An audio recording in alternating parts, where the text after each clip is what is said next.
Today, we're diving into the origin story of Chris Broad, the guy behind the massive YouTube channel Abroad in Japan. And let me tell you, it's a story that doesn't start with some grand master plan. Nope.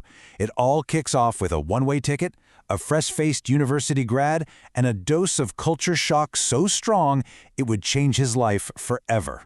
And this quote right here, it really sets the stage. This wasn't just about moving to a new place. It was about leaping across this enormous cultural chasm, a jump that would end up completely reshaping who he was, what he did, and what he would become. So, here's how we're going to walk through his journey. First, we'll look at how he got that ticket to Japan. Then, the complete confusion of being lost in translation. After that comes the Rocky montage. You know what I mean. Then, finding his voice. And finally, how all of this led to the channel we all know today. All right, let's start at the beginning. Picture this. Chris Broad is 22 years old, just out of university, and an opportunity lands in his lap. A ticket to Japan that was just too good to pass up. This was the call to adventure. So what was this opportunity? It was something called the JET program, which is actually the biggest teaching exchange on the planet. He'd heard about it years before, just randomly on a flight, and that little seed of an idea grew. Now, it was his sweet ticket out into the world. But oh man, the gap between what he expected and what he got was huge. He'd been looking at Google Maps, dreaming of living in Kobe, this vibrant, modern city with amazing food. But the reality? He landed in Sakata, a quiet, run-down town in the middle of nowhere with more empty shops than people. It was a brutal, classic case of expectations getting slapped in the face by reality. So his arrival wasn't exactly a smooth landing. It was more like a head-on collision with culture shock. This was him, a true stranger in a truly strange land, and it was a lot. And it hit every single sense. For his new Japanese colleagues, the smell of fresh tatami mats was nostalgic, comforting. But for Chris, he said it smelled like a bale of hay, cut grass, and moldy socks. Even the air he was breathing was completely alien. And there was absolutely no blending in. Imagine just trying to buy groceries, and a little kid sees you, points, and just yells out, "Mom, a foreigner!" Instantly, you're the center of attention, the outsider. It's an incredibly awkward, uncomfortable feeling. And then you get these moments that are just so wonderfully, bizarrely Japan. You got this quiet little street, right?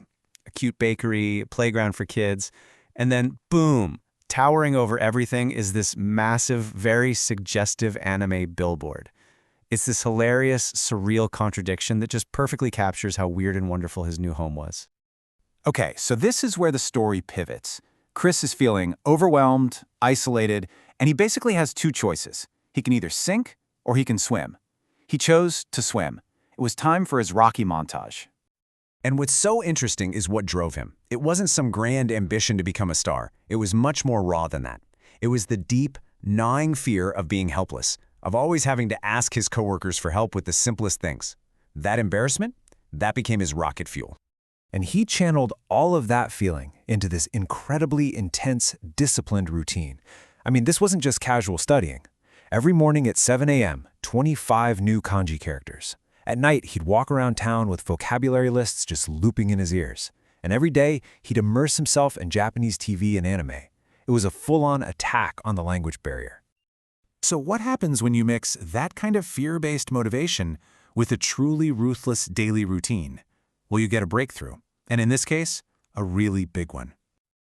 Get this. Using his new system, he absolutely crushed all 2,200 of the essential, everyday Japanese kanji characters. And he did it in just 3 months. 3.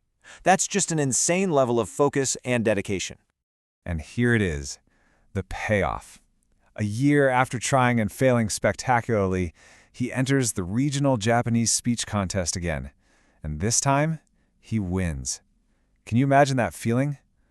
It was the ultimate proof that all that hard work, all that struggle had paid off. He was no longer lost in translation. But here's the real lesson, and it's so important. The trophy wasn't the actual prize.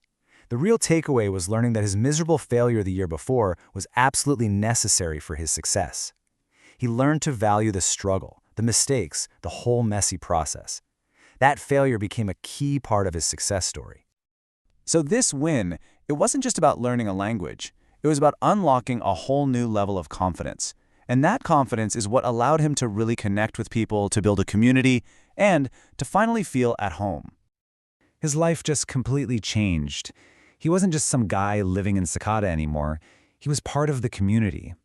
His weeks were packed, volunteering, teaching, studying, hanging out with friends. And it was out of this rich, connected life that he started getting the stories and the confidence to pull out a camera on the weekends and start a little project that would eventually become Abroad in Japan. You know, that initial journey was all about the anxiety of the unknown.